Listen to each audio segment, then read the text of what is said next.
Bah alors, dans ce cas-là, la révolution, ce serait qui contre qui? Le peuple contre l'État? Les riches contre les Ah pauvres? non, il faut prendre l'État. Il faut prendre l'État. Alors là, soit on se présente en 2027 au Fenwick, donc on traverse l'ensemble des institutions et tout de suite, on gagne et on propose des référendums sur des sujets fondamentaux et ensuite on rend le pouvoir.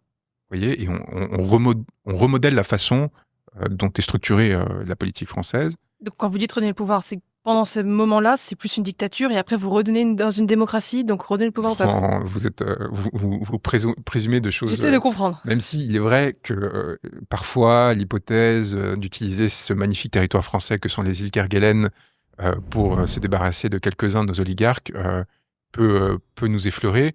La réalité n'est pas du tout celle-ci. Au contraire, en fait, le référendum qu'on veut faire au jour 1, c'est pour permettre les référendums d'initiative citoyenne, pour permettre, au contraire, de tout de suite donner des outils de contrôle au peuple. Tout de suite, c'est la première chose.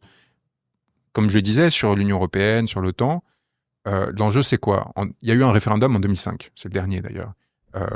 Ce référendum disait qu'il ne voulait pas de cette Union européenne, pour des raisons qui me semblent parfaitement audibles. C'est un binational de parents hispano-portugais et compagnie qui vous parle, donc quelqu'un qui a grandi dans le mythe de l'Union européenne. On leur dit, c'est très bien que vous ayez voté comme ça, mais on va quand même faire ce qu'on vous avait dit qu'on allait faire. Et donc, on adopte le mini-traité de Lisbonne en 2007. Ça, les jeunes ne le savent pas, mais c'est quand même vachement intéressant. Les Français votent non, et quand même à 55%, donc de façon un peu sévère contre ce projet-là. Et 2 ans plus tard, on le fait adopter par l'Assemblée nationale et le Sénat.